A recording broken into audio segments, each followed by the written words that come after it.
में रहने वाला है, मरकट की तरह इसके नेत्र है। मैंने तो अपनी प्रिय पुत्री का विवाह इससे कर दिया था, पता नहीं मेरी बुद्धि में क्या हो गया था। अपनी कमल लोचना सुनहरी पुत्री का विवाह मैंने इस शमशान में रहने वाले कपालों की माला को धारण करने वाले के साथ कर दिया। और ये इतना उदंड है कि ये उठ करके मुझे प्रणाम नहीं कर रहा है, इसकी बुद्धि भ्रष्ट हो गई है। बहुत ही अनर्गल बातें दक्ष ने कह दी। और दक्ष ने कह दी, शिव जी ने कुछ प्रत्युत्तर नहीं दिया, चुपचाप बैठे रहे। शिव जी तो चुप हो गए, लेकिन जो शिव जी के गण है ना, उनसे बर्दाश्त नहीं हुआ। उन्होंने दक्ष को शाप दे दिया। फिर दक्ष के कुछ लोगों ने भी शिव जी के गणों को शाप दे दिया और शिव जी वहां से उठ करके चले आए। आज ये बात शिव जी समझा रहे हैं अपनी पत्नी, कितनी बड़ी बात थी।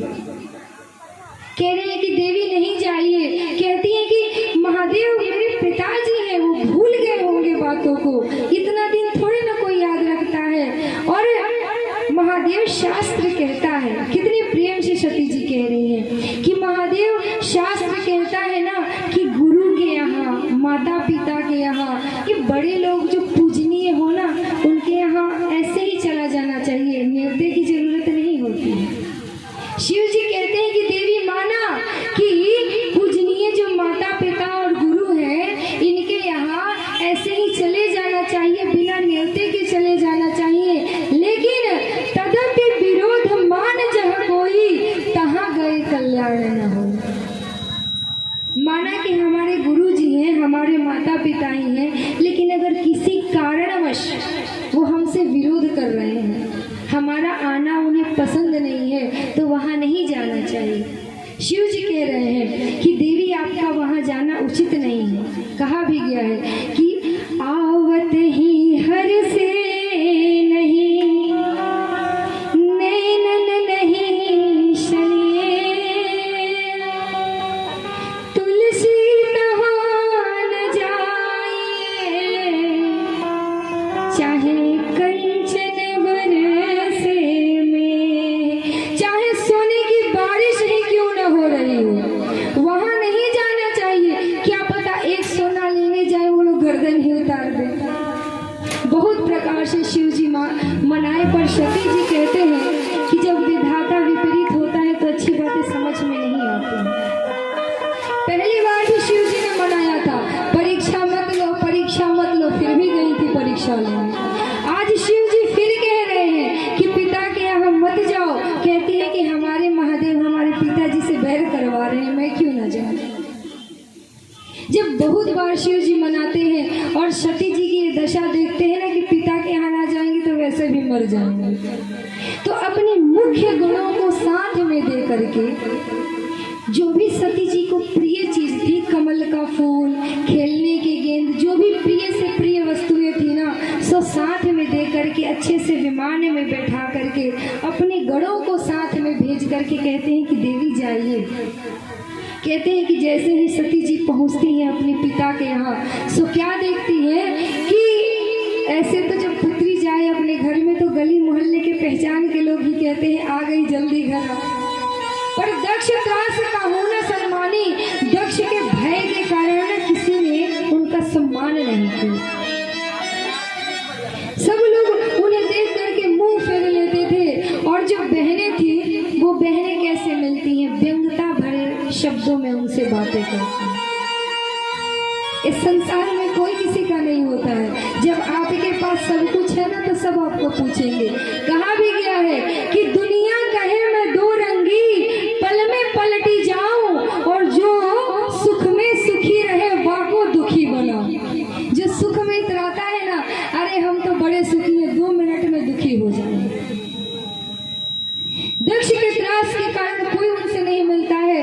बहनें आती हैं, लेकिन बहनें भी जानती हैं कि हमारे पिताजी जो है वो सती से नाराज हैं, तो पिता से बैर क्यों ले। भाई पिता साथ रहेंगे तो कुछ पैसे देंगे, रुपए देंगे, सम्मान करेंगे, दोबारा बुलाएंगे। अब दक्ष से बैर कर लेंगे तो मुझे कौन बुलाएगा। सो व्यंग्यता भरे शब्दों में आती है। किसी के हाथ में बहुत ही सुंदर पकवान अभी अभी मुख में डाला है, हाथ में लगे हुए हैं, और आकर के कहती है सती जी से क्या कि अरे सती, अच्छा हुआ कि तुम आ गई। मैंने पिताजी से कह रखा था कि जब तक मेरी बहन ना आए ना, मैं तो अन्न का एक दाना ग्रहण नहीं करूंगी। और हाथ में लगे हैं उनके पकवान।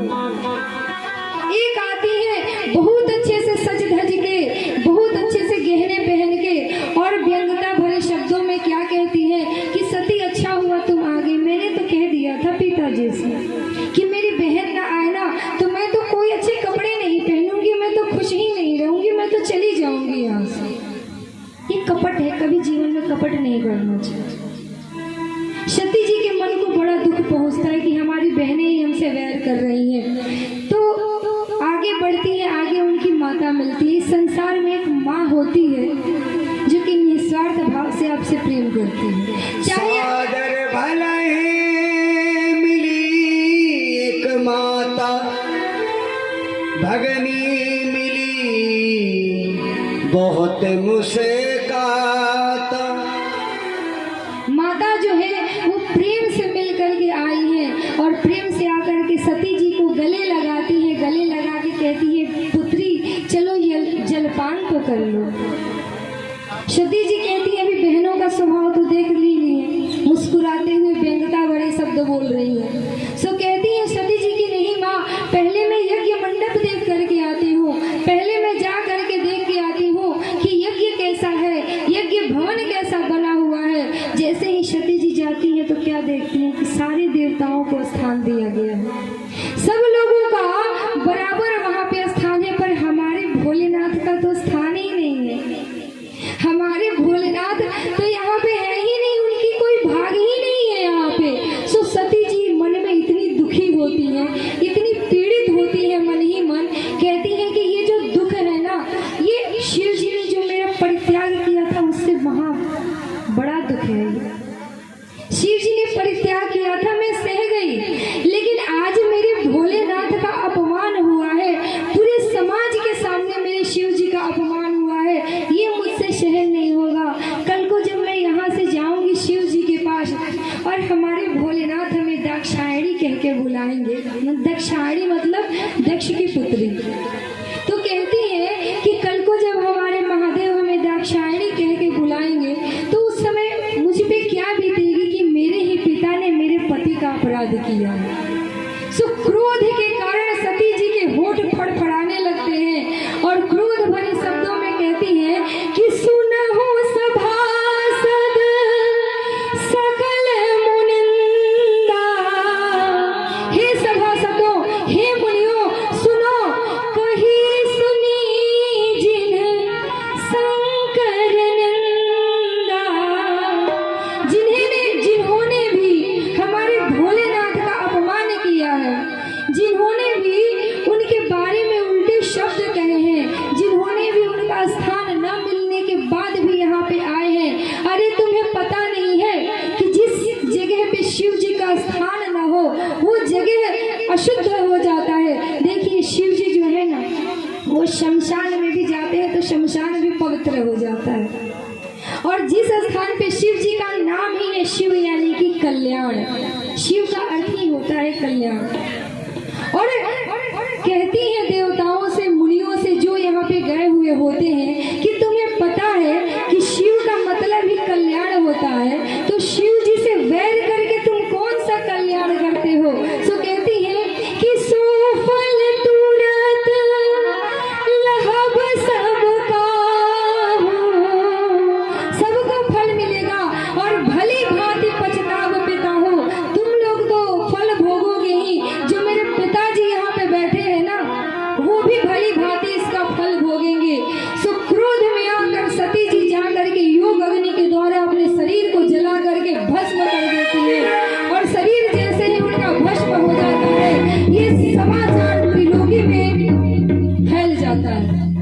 हर कोई कहते हैं कि अरे ये दक्ष कितना नीच है कि इसके सामने इसकी प्रिय पुत्री ने अपने शरीर का परित्याग किया और ये खड़ा होकर के देखता रहा। इससे अधम कोई नहीं हो सकता, इससे नीच कोई नहीं हो सकता। ये समाचार जाता है शिव जी के पास। शिव जी भी जैसे ही सुनते हैं कि हमारी सती ने अपने प्राणों का परित्याग कर दिया है, शिव जी बड़े दुखी होते हैं। देखिए शिव जी सती जी है ना, सती जी भक्ति है। भगवान अपना अपराध तो बर्दाश्त कर सकते हैं, लेकिन अपनी भक्ति का अपराध नहीं बर्दाश्त कर सकते, सहन नहीं कर पाते हैं। तो तुरंत अपनी जटा उखाड़ते हैं, उठा करके धरती पे पटकते हैं। उसी जटा से कहते हैं कि वीरभद्र का जन्म होता है और साथ में कालरात्रि माता का भी जन्म होता है। दोनों जाते हैं और जा करके दक्ष के यज्ञ को पूरी तरह से ध्वंस करने लगते हैं।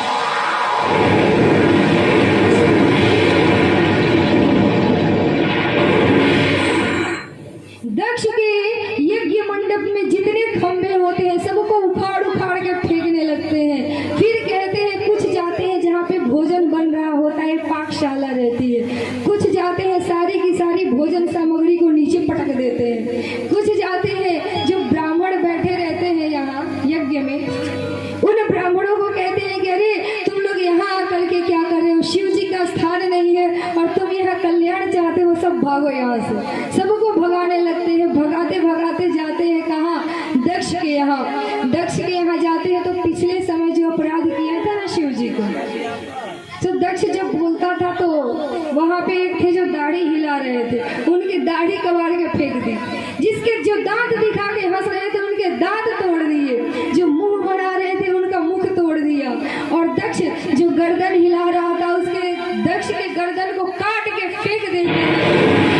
हाहाकार मच जाता है कि पूरी की पूरी उस सभा में सब कोई दुखी हो जाते हैं। अब एक बात बताइए, यहाँ एक सोचने वाली बात है भाई, यज्ञ तो शुभ होता है ना, यज्ञ कराना अच्छी बात है, पर ऐसा क्या कारण है कि यहाँ शिव जी के गण यज्ञ को ही विध्वंस करते हैं?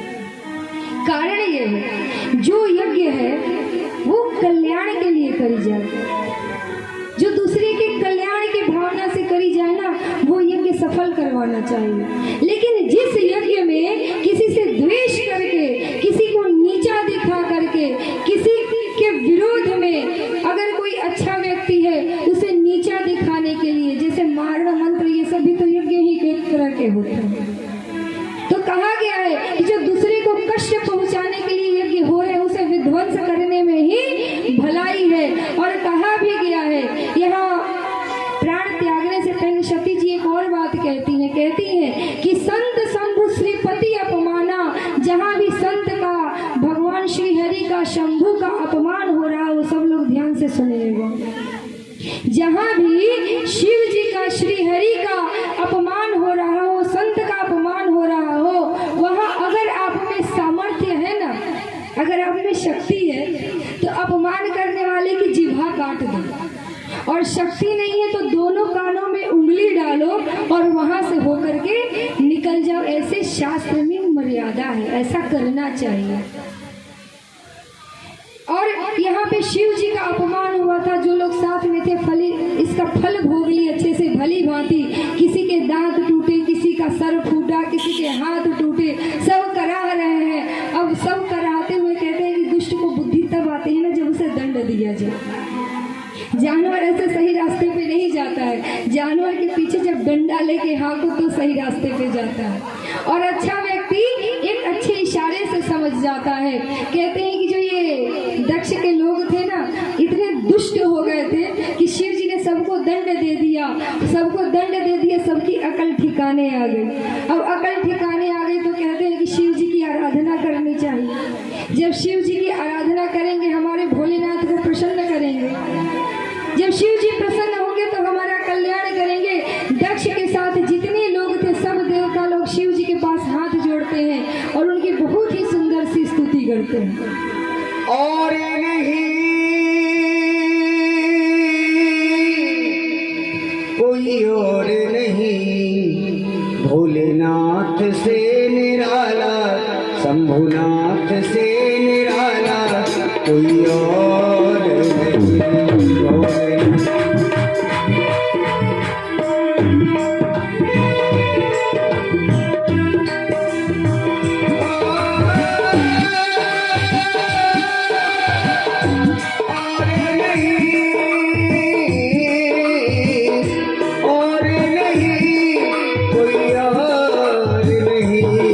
भोलेनाथ से निराला,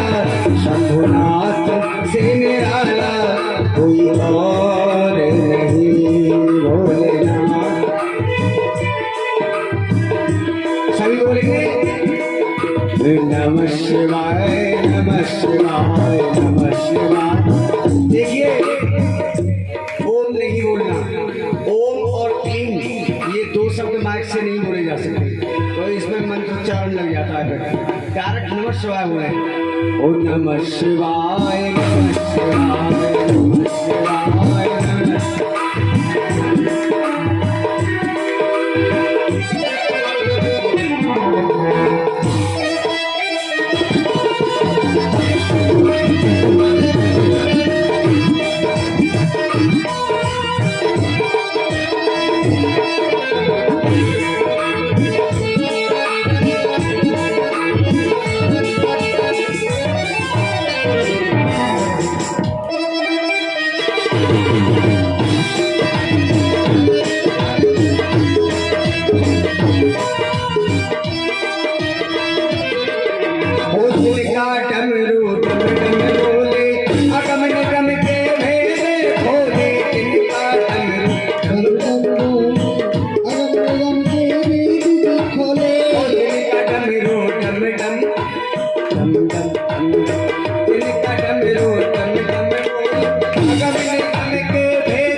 करवट बदले पाप चमकते अगले पिछले, काया जब जब करवट बदले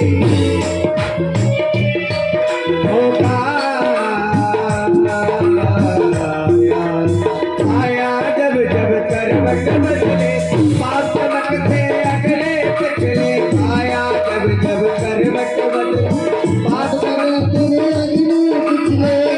मुझको बचाने वाला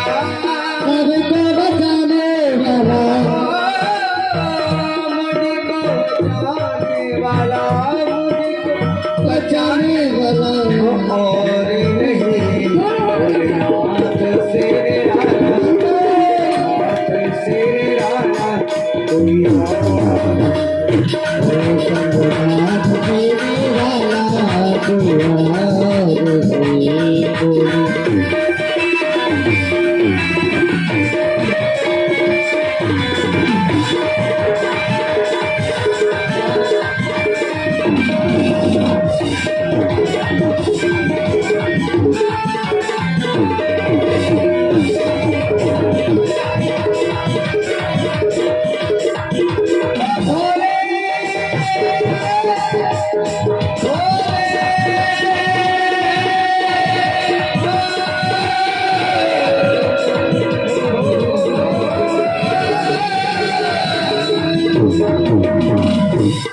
बोलिए उमापति महादेव की। यहाँ सभी देवता जब शिव जी की शरण में जाते हैं तो शिव जी उनके यज्ञ को पूर्ण करते हैं। और यहाँ पे जो सती जी ने मरते समय, देखिए आप सभी को एक सूचना दे दूं, अभी भोलेनाथ का विवाह होगा, सज रहे भोले बाबा निराले जोड़े में, तो आप सभी शिव और पार्वती के विवाह के दर्शन करेंगे। झांकी निकलेगी श्री राधे। देखिए सौभाग्य होता है जो आंखों के सामने भगवान जी का स्वरूप देखे। अब इतनी तो हमें योग्यता नहीं है कि सामने साक्षात प्रकट हो जाए, तो जब वो योग्यता नहीं है तो उनकी झांकी का ही दर्शन कर लो। कहते हैं कि सती जी ने मरते समय श्री हरि से ये वर मांगा था कि मैं जब भी जन्म लूं तो हर एक जन्म में भोलेनाथ ही हमारे पति हैं, और श्री हरि से जो कामना की जाए वो पूर्ण होती है। उसी कामना के अनुसार कहते हैं कि सती जी अगले जन्म में हिमांचल जी के यहाँ जन्म लेती है। जैसे ही सती जी उमा जी के रूप में, पार्वती जी के रूप में हिमांचल जी के यहाँ जन्म लेती है, कहते हैं कि इतना सुंदर सा वहाँ का वातावरण हो गया है कि पर्वत जो है अपने आप सोने की खदानें प्रकट कर दे रहे हैं, वृक्ष अपने आप मन माना फल दे रहे हैं, जैसी इच्छा हो वैसे फल प्रकट कर रहे हैं। बहुत ही सुंदर वहाँ का वातावरण हो गया है। ऋषि बाहर से आकर के वहाँ पे ध्यान लगाने बैठ जा रहे हैं। भाई जहाँ जगत जननी माता आ गई है वहाँ पर ये बात होना कोई बड़ी बात नहीं है। देखिए एक बात का ध्यान दीजिएगा, एक बार क्या होता है कि शिव जी और पार्वती जी कहीं जा रहे होते हैं, और जब शिव पार्वती जी कहीं जा रहे होते हैं ना, तो रास्ते में चलते चलते एक जगह सुंदर सुंदर फूल खिले रहते हैं। उसी जगह पे शिव जी दंडवत प्रणाम करते हैं। एक दृष्टांत है, अभी तो पार्वती जी के साथ विवाह होना बाकी है। तो शिव जी उस स्थान पे दंडवत करते हैं। जब शिव जी दंडवत करते हैं तो पार्वती जी चुपचाप देखती हैं। शिव जी वहां से आगे जाते हैं। आगे जाकर के क्या देखते हैं कि एक जगह बहुत ही वीरान स्थान है, कांटे कुश ऐसे वृक्ष है, कांटे कुश भूमि है जो कुछ स्थानों पे बंजर पड़ी हुई है। ऐसे जगह पे भी शिव जी दंडवत प्रणाम करते हैं। अब तो पार्वती जी से रहा नहीं जाता है। पार्वती जी पूछ लेती है कि महादेव एक बात बताइए, पहले तो हरे भरे वृक्ष थे, वहां आपने सर झुका के प्रणाम किया, और दूसरी जगह ये बंजर भूमि है, यहाँ भी आपने प्रणाम किया, कारण क्या है? भाई वहाँ तो हरे भरे वृक्ष थे, मान सकते हैं आपने वहाँ प्रणाम किया, समझ में आता है, पर यहाँ बंजर भूमि को कौन प्रणाम करता है? कारण क्या है? शिव जी बहुत ही सुंदर सा उत्तर देते हैं।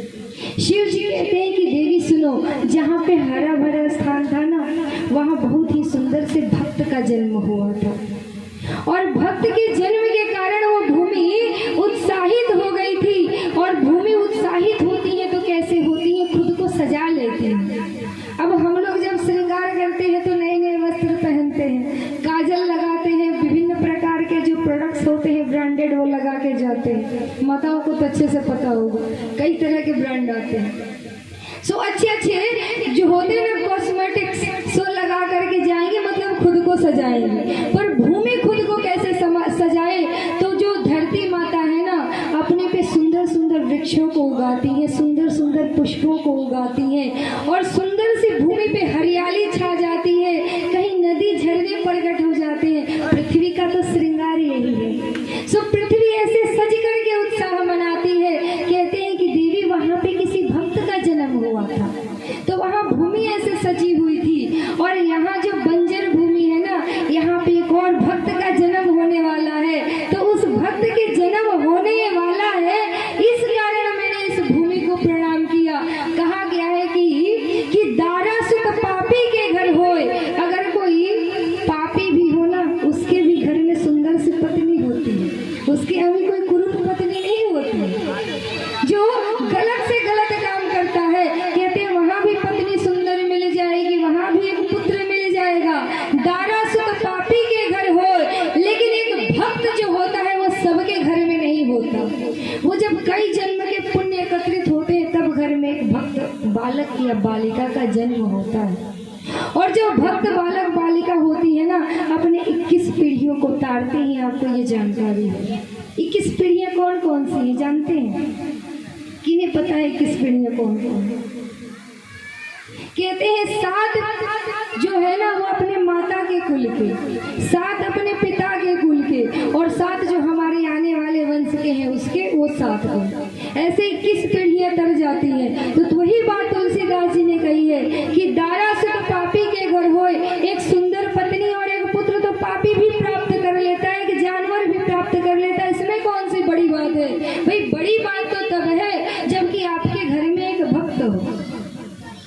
रामचरितमानस में गोस्वामी तुलसीदास जी कहते हैं कि एक स्त्री को पूरा सजा दो, गहनों से सजा दो, बहुत ही सुंदर हो, ये भी नहीं कि सुंदर ना हो, बहुत ही सुंदर हो, उसे नाना प्रकार के गहने पहना दो, सुंदर सी साड़ी पहना दो, पर अगर उसकी नाक कहीं कटी हो तो बताओ क्या वो सुंदर दिखेगी?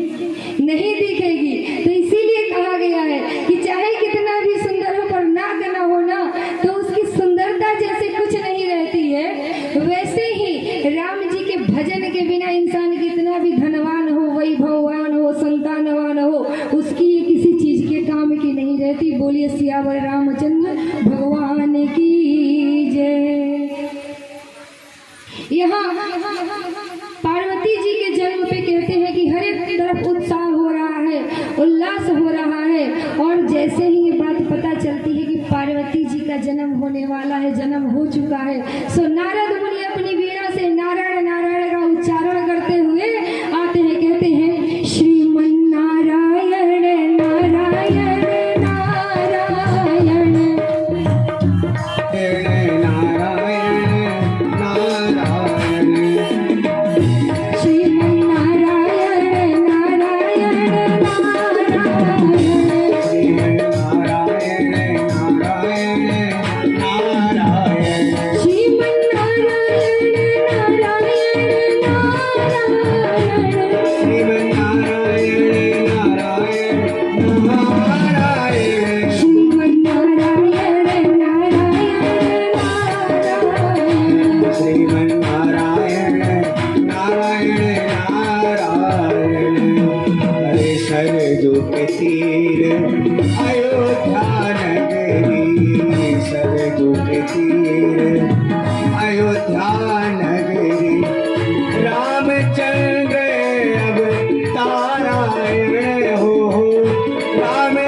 जप होते रहता है, और हम लोग क्या करते हैं? बस खाते हैं, पीते हैं और सोते हैं। जब तो कभी कभी याद दिलाओ तो करते हैं। क्यों कहा जाता है कथा सुनो? देखिए, अपने घर में बैठते हैं तो किसी के पास आज इतना समय नहीं होता कि ग्रंथ निकाल करके उसका पाठ करे या फिर संकीर्तन करे। कम से कम कथा के माध्यम से संकीर्तन तो हो जाती है, कुछ श्रवण तो कर लेते हैं। इसीलिए शास्त्र कहता है कि कथा श्रवण करो। नारद जी आते हैं नारायण का जाप करते हुए, हरि नाम संकीर्तन करते हुए, और जैसे ही नारद जी जाते हैं हिमांचल जी के यहाँ, हिमांचल जी से सीखिए कि कोई संत आए तो उनका स्वागत कैसे करना चाहिए। हिमांचल जी अपनी पत्नी के साथ, अपने जो भी घर के लोग हैं सदस्यों के साथ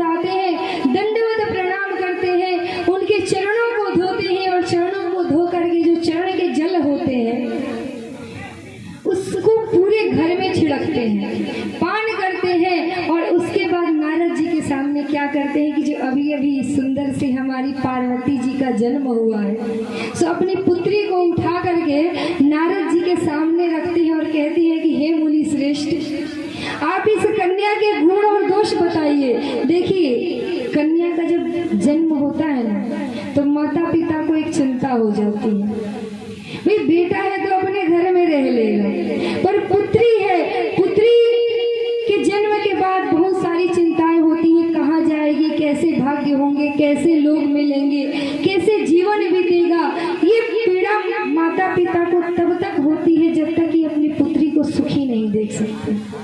इसीलिए अपने घर में अगर कोई बहू आए ना, उन्हें अच्छे से रखना चाहिए, क्योंकि वो अपना घर छोड़ करके आई है, अपने माता पिता को छोड़ करके आई है, और उसके लिए जैसे घर में कभी अपने माता पिता को कुछ भी बोल दिया अनजाने में, भाई बुद्धि नहीं है तभी तो कोई बोलता है, जानबूझ के तो कोई गलती करता नहीं, तो समझाना चाहिए, कभी उनका तिरस्कार नहीं करना चाहिए। ये चिंता जो है ना हिमांचल जी और मैना जी के मन में है कि मेरी पुत्री का क्या होगा, भविष्य क्या होगा।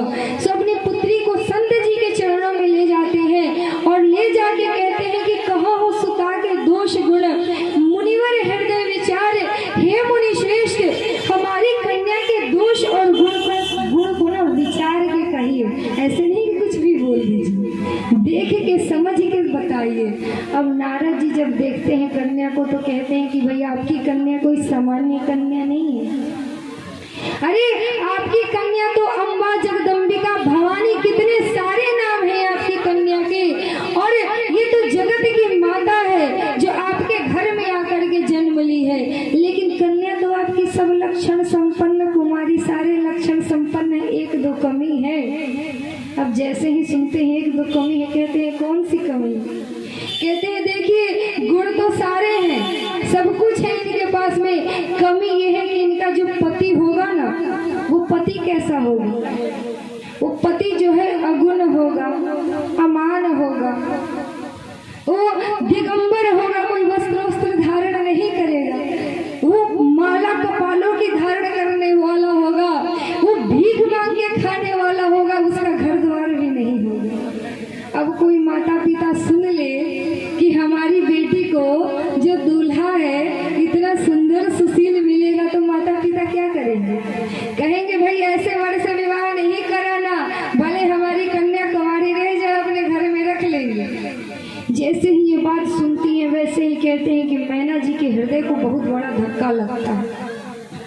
वो रोते हुए अपने पति के पास जाती हैं और अपने पति के चरणों से लिपट जाती है, कहती है कि नाथ सुनिए, अगर हमारी पुत्री के भाग्य में ऐसा पति लिखा है ना, तो विवाह नहीं करेंगे, अपनी पुत्री का हम लेके जंगल में चले जाएंगे, आप यहाँ पे नहीं रखेंगे। पर ऐसे अगुण अमान के साथ विवाह नहीं करेंगे, जो कंकाली हो, जो कपालों की माला धारण करता हो, मुझे नहीं करना अपनी पुत्री का विवाह ऐसे घर में। सो हिमांचल जी समझाते हैं, कहते हैं नारद जी से कि हे मुनि श्रेष्ठ, अगर ये अवगुण है हमारी पुत्री में, तो कहते हैं कि हर समस्या का समाधान होता है। धीर गंभीर बनो, कुछ समय धीर गंभीर रहोगे तो बड़ी बड़ी मुसीबतों का समाधान हो जाएगा। कहते हैं हिमांचल जी कि बताइए समस्या का समाधान क्या है, मेरी पुत्री को पति अच्छा कैसे मिलेगा? एक बात ध्यान दीजिएगा, बहुत बड़ी, हम लोग सोचते हैं ना कि कोई भी अच्छी चीज हो सो ऐसे ही मिल जाए, भाई भगवान जी को बिना तपस्या के नहीं मिली तो हमें कहाँ से मिले? एक मेडिकल की पढ़ाई जब कोई करता है, डॉक्टर बनता है, तो दिन रात मेहनत करता है, तब कहीं जा करके डॉक्टर बनता है।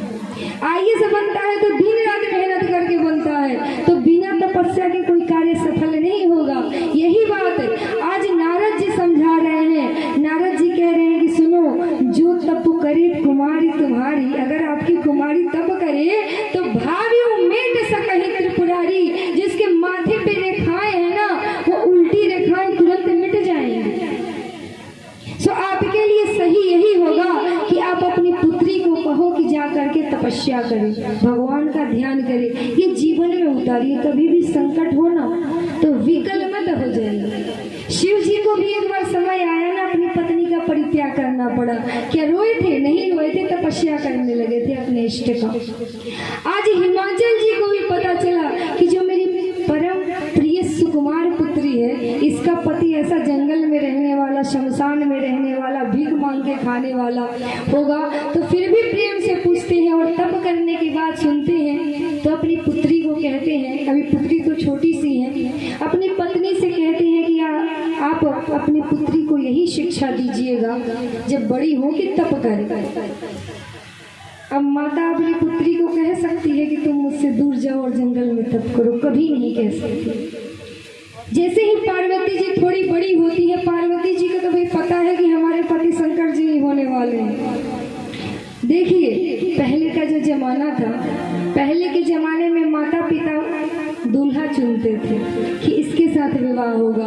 आप जब कृष्ण जी की कथा सुनते हैं तो उसमें राम जी की कथा सुनते हैं तो राम जी की कथा में क्या होता है, सीता जी गिरिजा जी के पास जाती हैं और क्या कहती हैं कि मेरे मन में जो इच्छा है ना माँ, आप जानती हो वो पूरी करो। मनुजा ही राचे मिले ही सोवर, जो आपके मन में इच्छा हो, जैसे पति की इच्छा हो वैसा मिलेगा।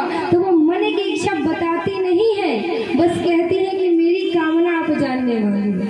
पर रुक्मणी जी क्या कहती है? रुक्मणी जी कहती है कृष्ण जी मेरे पति है, मुझे वही चाहिए। तो जैसे जैसे समय बदलता है वैसे वैसे सामने से बात बोल दी जाती है।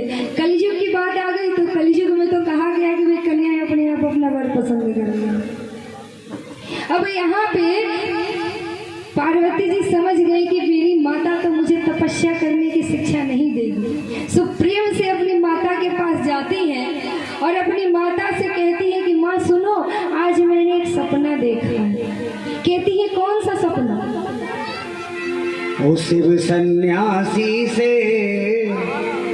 मरघटवासी से, मैया कराए दे मेरो ब्याह। शिव सन्यासी से, मरघटवासी से, मैया करूंगी मैं तो ब्याह। शिव सन्यासी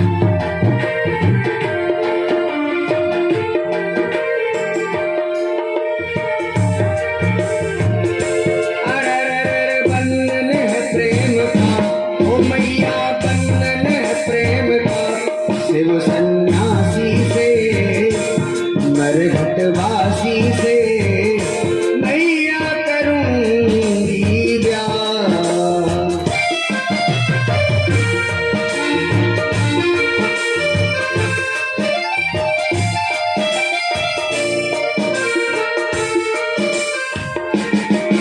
ओ मैना ने समझाया वो है शमशान का वासी।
शिव के ध्यान में लागी, ना मानी थी गौरा वो शिव के ध्यान में लागी। शिव की याद में सोई वो शिव शिव की याद जागी। शिव की याद में सोई वो शिव की याद में जागी। जन्म जन्म का साथ है हमारा तो भगवासी से, संसारवासी से मैया राशि से नरक राशि से मैया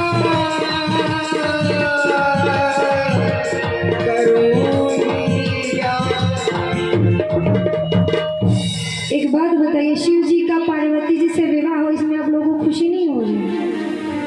तो खुशी हो रही है, ऐसे ऐसे क्यों कर रहे हैं? अच्छे से बजाइए।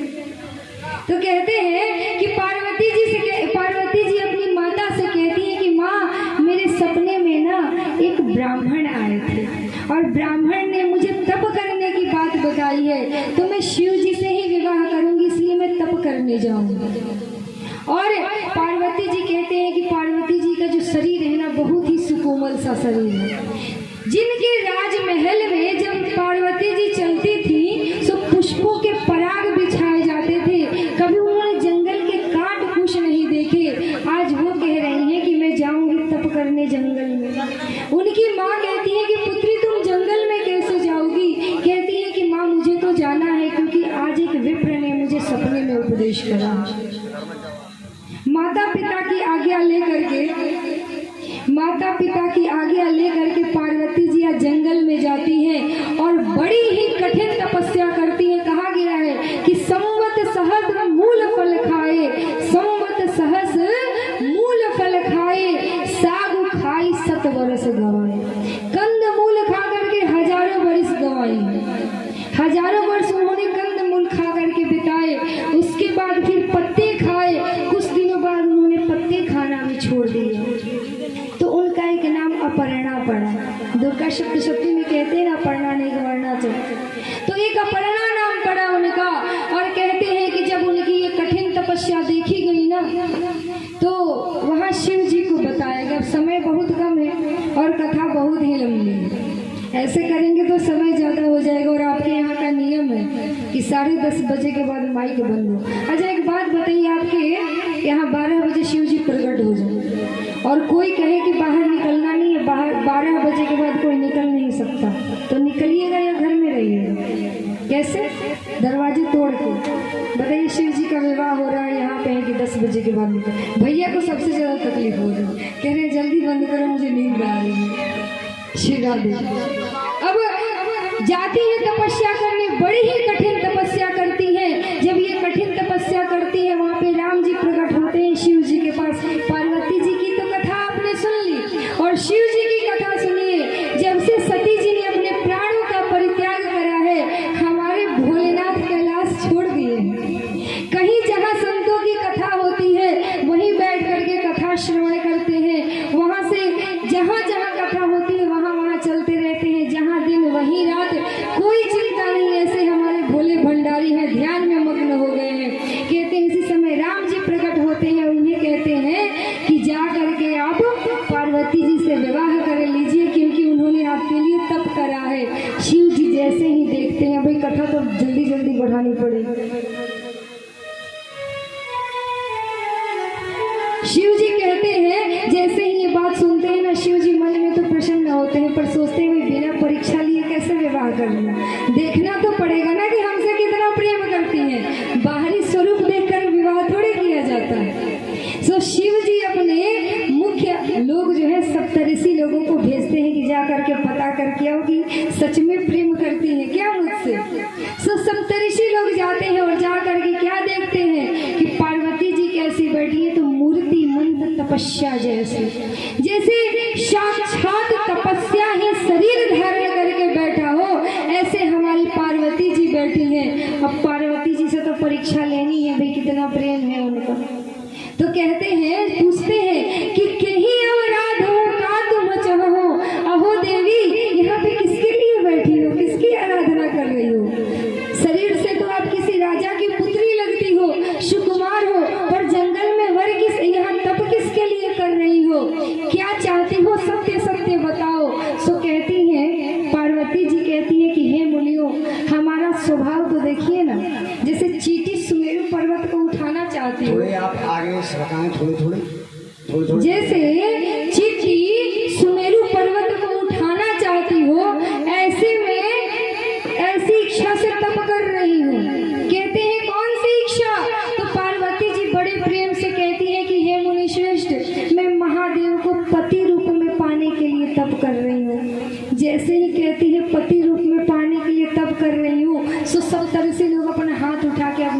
पे पटक दे रहे हैं। कह रहे हैं क्या सुना नहीं, आप शिव जी के लिए तप कर रहे हैं, जो जाकर के शमशान में बैठा रहता है। किसने ये ज्ञान दिया आपको? आपको तप करना था तो आप हमसे बता देती, हम विष्णु भगवान को ला देते विवाह करने के लिए। अरे विष्णु भगवान नहीं, कुबेर जी को ला देते। एक से एक देवता पड़े हुए हैं और आप जाकर के शिव जी के लिए तप कर रही हैं। आपको जानकारी है कि शिव जी ने अपनी पत्नी को जलवा दिया था। सती जी जाकर के जल चुकी थी ना। सो कहते हैं कि उस शिव ने तो अपनी पत्नी को उसके मायके भेज के जला दिया था। आप उसके लिए तप कर रही हैं। हमारी बात मानी, आपके लिए एक से एक सुंदर सुंदर जिनसे आप विवाह कर सकती हैं, इतने अच्छे अच्छे युवक लाएंगे। अरे कामदेव इतने सुंदर है, हमारे श्री हरि इतने सुंदर है, अग्निदेव सुंदर है, वरुण देव सुंदर है, कुबेर सुंदर है। इतने लोगों के होते हुए, इतने देवताओं के होते हुए धरती पे एक से एक राजा सुंदर है और आप जाकर के शिव जी को चाहती हैं। आपका विवेक लगता है नष्ट हो गया है। अच्छा, ये ज्ञान किसने दिया आपको? कहती है कि हमारे गुरु जी ने दिया। गुरु जी कौन है आपके? कहती है कि हमारे गुरु जी नारद जी है। बोले ओह, बस यही बात खराब हो गई। नारद के कहने पे किसका घर बसा है जो आप अपना घर बसाना चाहती हैं? खुद तो उसने विवाह नहीं किया, कहीं कहीं भ्रमण करते रहता है और वो आपको विवाह करने की शिक्षा दे रहा है। जब ऐसे ऐसे बातें करते हैं तो सती जी, जो कि पूर्व जन्म में शिव जी को ही चाहती थी, पार्वती रूप में कहती हैं। देखिए, आदर्श गृहस्थ शिव जी को कहा जाते हैं। जानती हैं क्यों? कि शिव जी ने जितने भी विवाह करे हैं सिर्फ पार्वती जी से ही किए हैं, उन्हीं के स्वरूप से किए, किसी अन्य से विवाह नहीं करा है। इसीलिए शिव जी को ना पुरातन प्रेम की एक साक्षात मूर्ति कहा जाता है। और कहते हैं कि ऐसे ही शिव जी की बुराई करते हैं। कहते हैं कि आपको पता है शिव कैसा है? अरे वो युवक नहीं है, 60 वर्ष का बुढ़ा है, जिसके जंग जा करके शमशान में रहने वाला, कभी शरीर पे वस्त्र नहीं है। आप उनके घर पे जाइएगा, आपके पसंद की साड़ी भी नहीं मिलेगी और भोजन पानी का तो कोई ठिकाना ही नहीं है कि आप भोजन कर सके। कहती है नारद जी गलत नहीं कह सकते, नारद जी हमारे गुरु हैं। कहते हैं कि नहीं, नारद के कहने से किसका घर बसा है? सो कहती है यहाँ पे पार्वती जी की जन्म कोटि लगी रगर हमारी, जन्म कोटि लगी रगर हमारी, बरम शंभु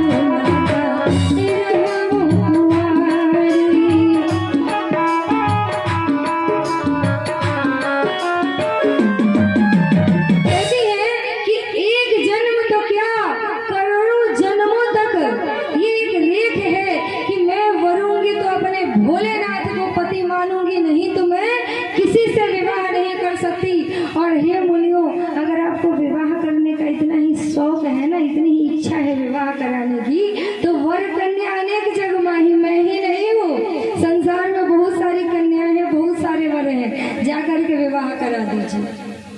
सती जी का जो पार्वती जी है, इनका ये प्रेम जाकर के सप्तर्षि शिव जी को बताते हैं और शिव जी से कहते हैं कि आप विवाह कर लो। उनका नेम प्रेम सब सच्चा है। और उसी समय तारकासुर नाम का एक असुर हुआ था, उसका भी वध जरूरी था। उसे भी ये वरदान मिला था कि शिव जी के पुत्र के हाथों ही उसकी मृत्यु होगी। शिव जी से कहते हैं महादेव, अब तो आपको विवाह करना ही पड़ेगा, क्योंकि एक तो ये तारकासुर है, हम लोग इससे परेशान हैं, और दूसरा पार्वती जी का तप है, ऐसा कठिन तप है कि पार्वती जी की तपस्या से देवताओं की सांस रुक गई थी, सांस नहीं ले पा रहे थे।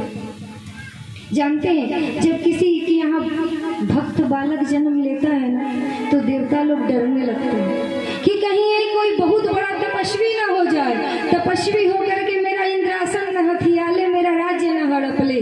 सो बहुत ही चिंतित होने लगते हैं। और वही बालक, वही बालिका जब इधर उधर नाना प्रकार के प्रपंचों में फंस जाते हैं तो देवता शांत हो जाते हैं, अब ये कुछ करने वाला नहीं। सो पार्वती जी की तपस्या से देवताओं की श्वास रुक जाती है। कहते हैं महादेव जल्दी विवाह कर लो, हमें छुट्टी दो।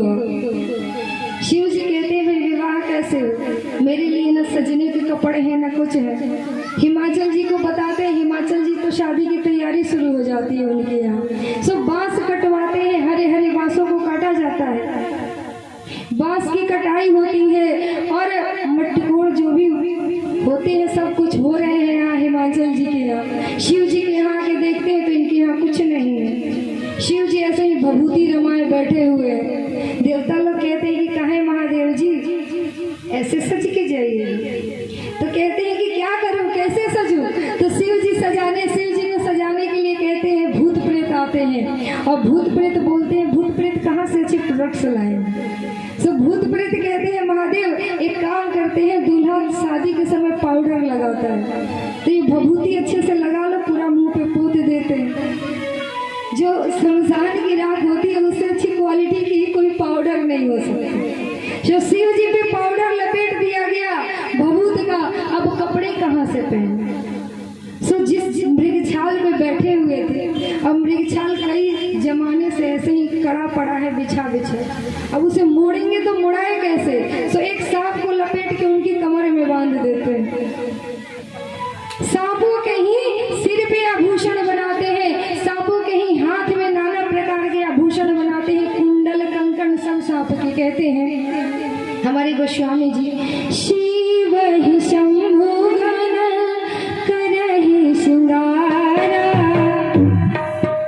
शंभु घन करहि श्रृंगारा, शिव ही शंभु घन करहि श्रृंगारा, शिव शंभु घन करहि श्रृंगारा, जटा मुकुट हरि मोर सारा,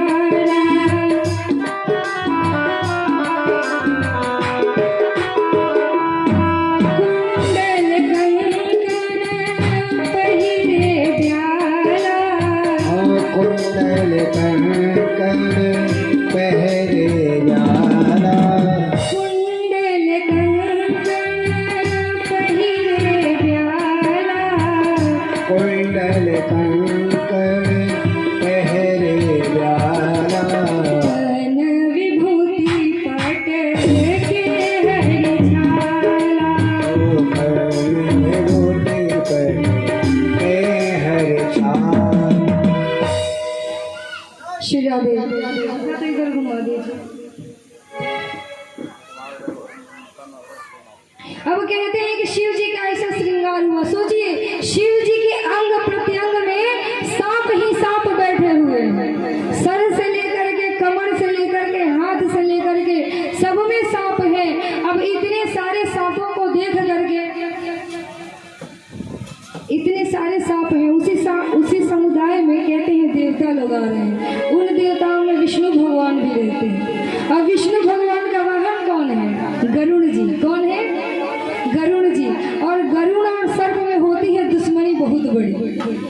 अब शंकर जी की जो कमर में सांप पड़ा हुआ है वो डर रहा है, कहता है भाई गरुड़ को देख करके हाथ और सर के सांप तो भाग जाएंगे।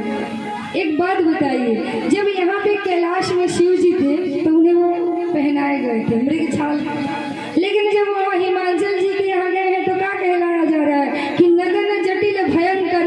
अरे वहाँ जब वस्त्र पहने तो यहाँ नगन जटिल कैसे हो गए?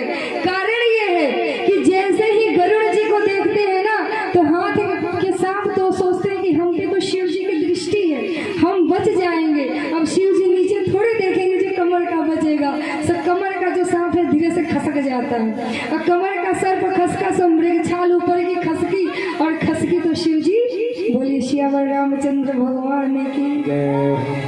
अब ऐसे ही शिव जी की बारात चलने लगती है, भूत प्रेत आते हैं। भूत प्रेत कहते हैं कि महादेव सुनिए, कहीं भी शुभ कार्य होता है, शादी हो, विवाह हो, बर्थडे हो, तो सबसे पहले लोग तांत्रिक को बुलाते हैं और कहते हैं कि घर में जो भी बुरी आत्माएं हैं, तो टोना हो, टोटका हो, नजर हो, चुड़ैल हो, डाकिनी हो, सब भगा दी जाए।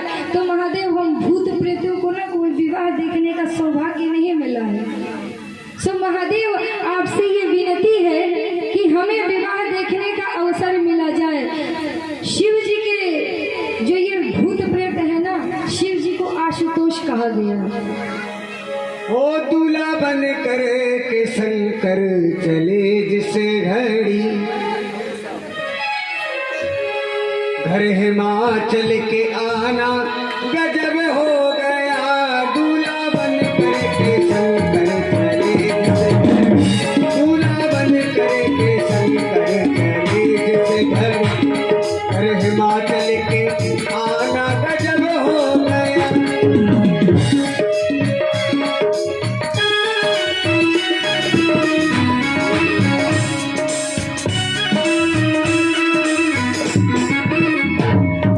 धरती अंबर हिला दस घड़ी, शिव जी चलने लगे करके नंदी सवारी।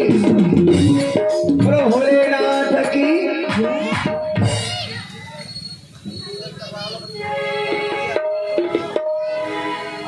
श्री राधे। देवताओं में गंधर्व रीति से विवाह हुआ करते हैं, तो अब गंधर्व रीति से आप लोग विवाह दर्शन करेंगे। जब हम 3 कहेंगे तब भोलेनाथ और पार्वती मैया वरमाला डालेंगी। 1 2 और ये ज्यादा ही जल्दी है बच्चे। 1 2 और ये 3। बोलो भोलेनाथ की।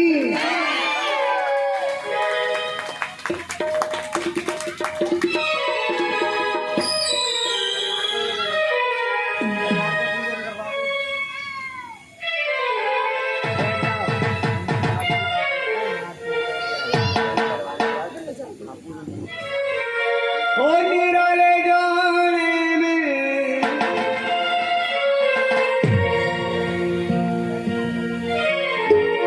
ओ सजे रहे भोले बाबा, निराले जोड़े रहे भोले बाबा, निराले जोड़े।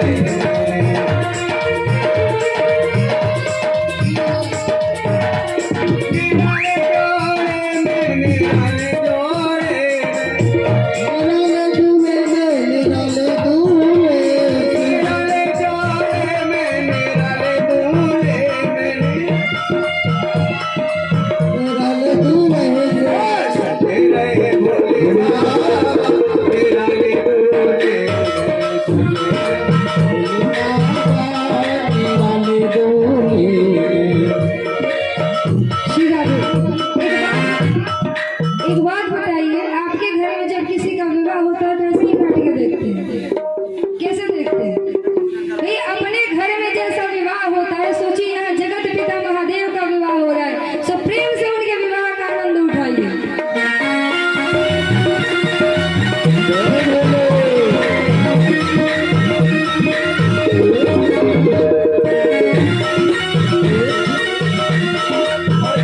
एक बात और, भोलेनाथ और पार्वती जी का आज विवाह हुआ है, नाचेंगे सभी। भाई भगवान का विवाह है, उससे पहले सभी लोग आकर के दान दक्षिणा चढ़ाओ या मत चढ़ाओ, पर चरण छूने सब जरूर आओ। ये अवसर खाली नहीं जाना चाहिए। सभी लोग आकर के श्री भोलेनाथ शंभुनाथ के चरणों में प्रणाम करें और बम बम कहें, क्योंकि जब बम बम किसने कहा था? जब सिर काट दिया था राजा दक्ष का, बकरे का सिर लगाया उनके, तो वह मैं करने लगा, बम बम करने लगा। भोलेनाथ प्रसन्न हो गए और क्षमा कर दिया। यदि हम भोले बाबा के मंदिर में जाएं और बम बम 3 बार बोले तो वो प्रसन्न हो जाते हैं, तो मेरे ससुर जी आए। तो सभी भोलेनाथ के सामने बम बम भोले। प्रेम से आनंद मनाते हुए शिव जी के विवाह का उत्सव का आनंद उठाएंगे। बोलिए उमापति महादेव की।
रहे भोले बाबा निराले दूल्हे में सजे रहे प्यारे बाबा निराले जोड़े में सजे रहे भोले शंकर निराले दूल्हे में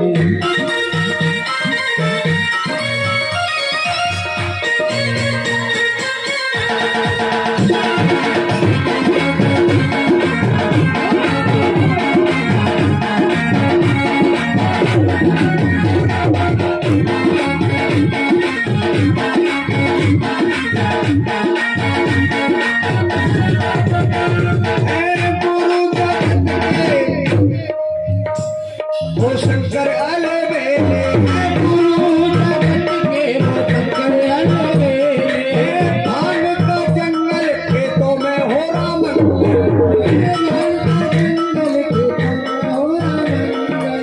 भांग का जंगल खेतों में हो राम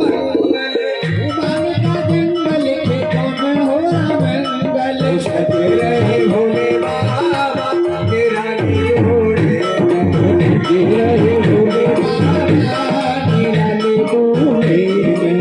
की टोली लेकर चले हैं ससुराल निकल गए काला हो गए मतवाला सजे रहे भोले बाबा तेरा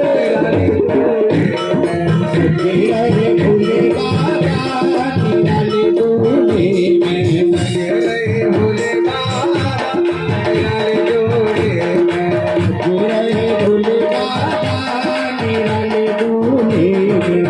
भोलेनाथ की एक भजन और गाएंगे, उसके बाद एक कैसेट पे भोले बाबा और पार्वती नृत्य करेंगी, उसके पश्चात आप सभी आरती करेंगे। ओ भोले दी, ओ भोले दी, ओ भोले